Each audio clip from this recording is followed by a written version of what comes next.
स्वतंत्रता दिवस एक गुमनाम देशभक्त। स्वतंत्रता दिवस भारत का एक खास दिन है। इस दिन देश अंग्रेजों की गुलामी से आजाद हुआ था।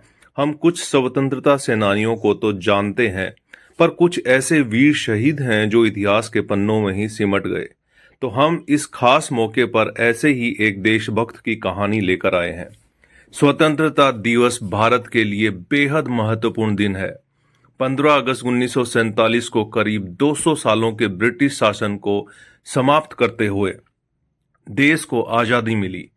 यह सभी भारतीयों के लिए बेहद गर्व का दिन है, क्योंकि हम उन लाखों स्वतंत्रता सेनानियों के बलिदान को याद करते हैं जिन्होंने स्वतंत्रता के संघर्ष में अपने प्राण न्यौछावर कर दिए। उनकी अटूट देशभक्ति ने ब्रिटिश साम्राज्य को देश छोड़ने के लिए मजबूर कर दिया।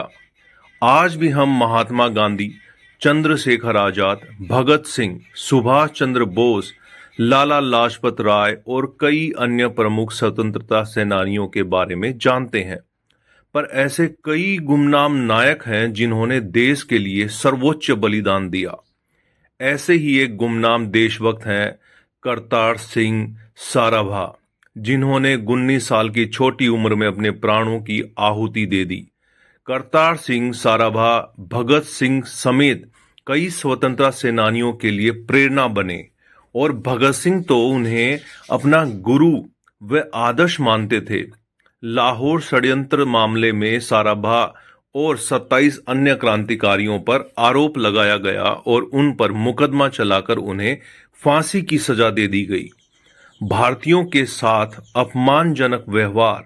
शहीद करतार सिंह का जन्म 24 मई 1896 को लुधियाना के साराभा नगर में एक जाट सिख परिवार में हुआ था। करतार सिंह ने अपने पिता को बचपन में ही खो दिया था और उनका पालन पोषण उनके दादा ने किया था। करतार सिंह ने अपने प्राथमिक शिक्षा गांव के स्कूल से और मैट्रिक की पढ़ाई मिशन हाई स्कूल से पूरी की। 16 साल की उम्र में उनके दादाजी ने उन्हें कैलिफोर्निया विश्वविद्यालय बर्कले में केमिस्ट्री की पढ़ाई करने के लिए भेज दिया। सैन फ्रांसिस्को पहुंचने पर एक घटना ने करतार सिंह पर गहरा प्रभाव डाला। उन्होंने भारतीयों के साथ अपमानजनक व्यवहार देखा। वहां उन्हें गुलाम कहा जाता था और उनके साथ दोयम दर्जे का व्यवहार किया जाता था। वह बर्कले में भारतीय छात्रों के लिए नालंदा क्लब में शामिल हो गए और भारतीय अप्रवासियों, विशेषकर श्रमिकों के साथ दुर्व्यवहार से क्रोधित हो गए और अंग्रेजों के खिलाफ मोर्चा खोल दिया। गदर आंदोलन के प्रमुख सदस्य। पढ़ाई के दौरान वह गदर आंदोलन के प्रमुख सदस्य बने, जिसका उद्देश्य देश को ब्रिटिश शासन से आजाद कराना था। गदर पार्टी का गठन 21 अप्रैल 1913 को ओरेगोन में किया गया था, जिसके प्रभावी करतार सिंह गदर अखबार के पंजाबी संस्करण के प्रभारी थे। अखबार ने ब्रिटिश अत्याचारों को उजागर किया और प्रवासी भारतीयों में क्रांतिकारी विचारों को बढ़ावा दिया। बाद में करतार सिंह भारत लौट आए और अन्य युवा क्रांतिकारियों के साथ मिलकर कोलकाता में जतीन मुखर्जी से मिले।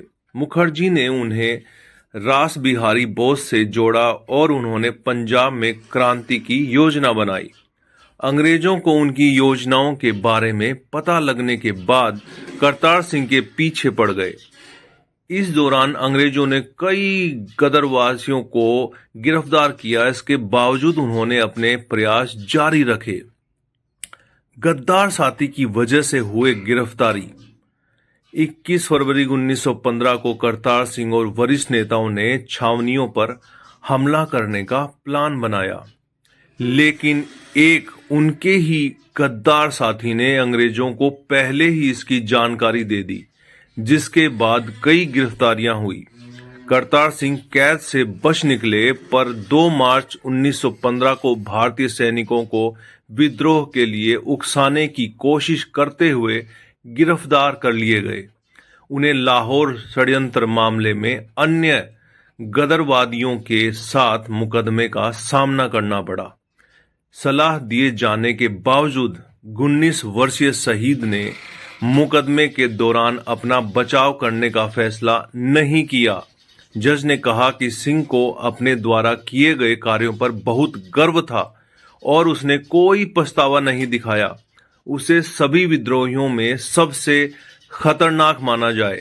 इसके बाद उन्हें मृत्यु तक फांसी की सजा सुना दी गई।